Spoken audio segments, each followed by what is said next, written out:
Praise the Lord. தேவனுக்கு மகிமை உண்டாவதாக. ஆண்டவரும் இரட்சகருமாய் இருக்கிற இயேசு கிறிஸ்துவின் இணையற்ற நாமத்தினாலே உங்கள் யாவரையும் இந்த கால வேளையில் வாழ்த்துகிறேன்.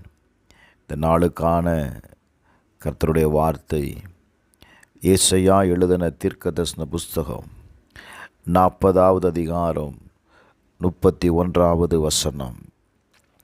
கர்த்தருக்கு காத்திருக்கிறவர்களோ புது பலன் அடைந்து கழுகுகளைப் போல செட்டைகளை அடித்து எழும்புவார்கள். அவர்கள் ஓடினாலும் இளைப்படையார்கள், நடந்தாலும் சோர்ந்து போகார்கள். வேதம் சொல்லுகிறது, கர்த்தரை நம்பிக்கையாய் கொண்டிருக்கிற ஒரு மனிதன் தன்னுடைய வாழ்க்கையிலே மேலே எழும்புவான். அவன் எழும்புவதற்கு ஆற்றலை யாரிடத்திலிருந்து பெற்றுக்கொள்ளுகிறான் அப்படின்னா, கர்த்தரிடத்திலிருந்து பெற்றுக்கொள்ளுகிறான். புலம்பலின் புஸ்தகம் 3வது அதிகாரம் 25வது வசனத்தை வாசிக்கும் பொழுது, தமக்கு காத்திருக்கிறவர்களுக்கு தம்மை தேடுகிற ஆத்துமாவுக்கும் கர்த்தர் நல்லவராயிருக்கிறார். எனக்கன்பானவர்களே, தேவன் மேலே நீங்கள் வைக்கிற நம்பிக்கை, நீங்கள் தேவனுடைய சமூகத்தில் காத்திருக்கும் பொழுது, தேவனை தேடும் பொழுது, கர்த்தர் உங்களுக்கு நல்லவராய் இருக்கிறார். ஒரு காரியத்தில் நீங்கள் சோர்வடைந்து விட்டீங்க அப்படின்னா உங்களால் எழுந்திருக்க முடியாது பாருங்க. உங்களால் அந்த காரியத்தை செயல்படுத்த முடியாது பாருங்க. ஆனால் கர்த்தர் சொல்லுகிறார், ஒருவன் அந்த காரியத்தை செயல்படுத்துவதற்கு தன்னுடைய பலத்தை நம்பாமல் தன்னை பலப்படுத்துகிறவரை நம்பும் பொழுது அவன் என்ன செய்கிறான்? அவன் உயிரே எழுந்திருக்கிறான்.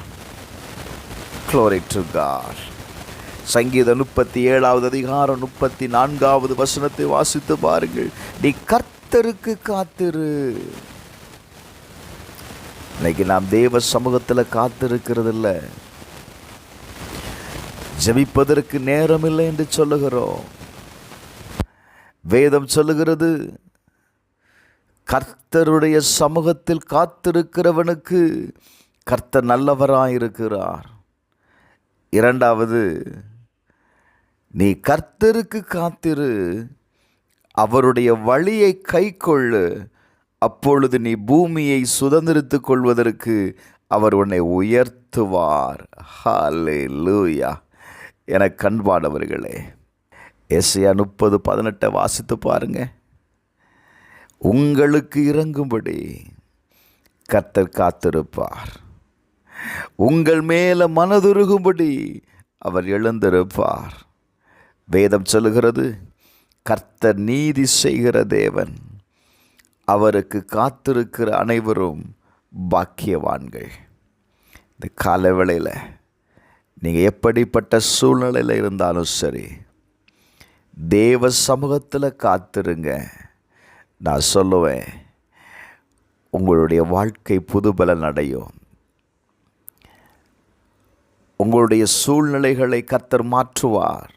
எலியா தன் வாழ்க்கையில் சோர்வடைந்த போது, இனி என்னால் ஒன்றும் செய்ய முடியாது என்று படுத்துக்கொண்டார். Praise the Lord. கர்த்தர் அவனை பலன் அடைய செய்த உடனே அவன் போக வேண்டிய இடத்திற்கு போனான். அவன் மேலே இருந்த தேவ தரிசனம் நிறைவேறினது. அவனை கொண்டு தேவன் செய்ய வேண்டிய காரியத்தை செய்து முடித்தார். தேவன் உங்களை பலன் அடைய செய்வதற்கு அவருடைய சமூகத்தில் காத்திருங்க பிரதர். கட்டாயம் கர்த்தர் உங்களுடைய வாழ்க்கையில் இருக்கிற எல்லா சூழ்நிலைகளையும், எல்லா நெருக்கத்தையும், எல்லா போராட்டங்களையும் மாற்றுவார். செபிப்போமா? பரலோக பிதாவே, இந்த கால வேளையில் ஆண்டவரே, தன் வாழ்க்கையில் சோர்வடைந்திருக்கிற ஒவ்வொருவருக்காக நான் செபிக்கிறேன்ப்பா. இந்த நாளில் ஒரு புதிய பலன் அவர்களுக்கு உன்னதத்திலிருந்து இறங்கி வரட்டும். ஒவ்வொருவரையும் கர்த்தர் தேற்றுங்க. அவங்க செயல்பட வேண்டிய காரியத்தை செயல்படுத்த ஆண்டவர் அற்புதம் செய்யுங்கப்பா. எல்லா தடைகளையும் மாற்றும். இயேசுவின் நாமத்தில் ஜெபிக்கிறேன் நல்ல பிதாவே, ஆமென்.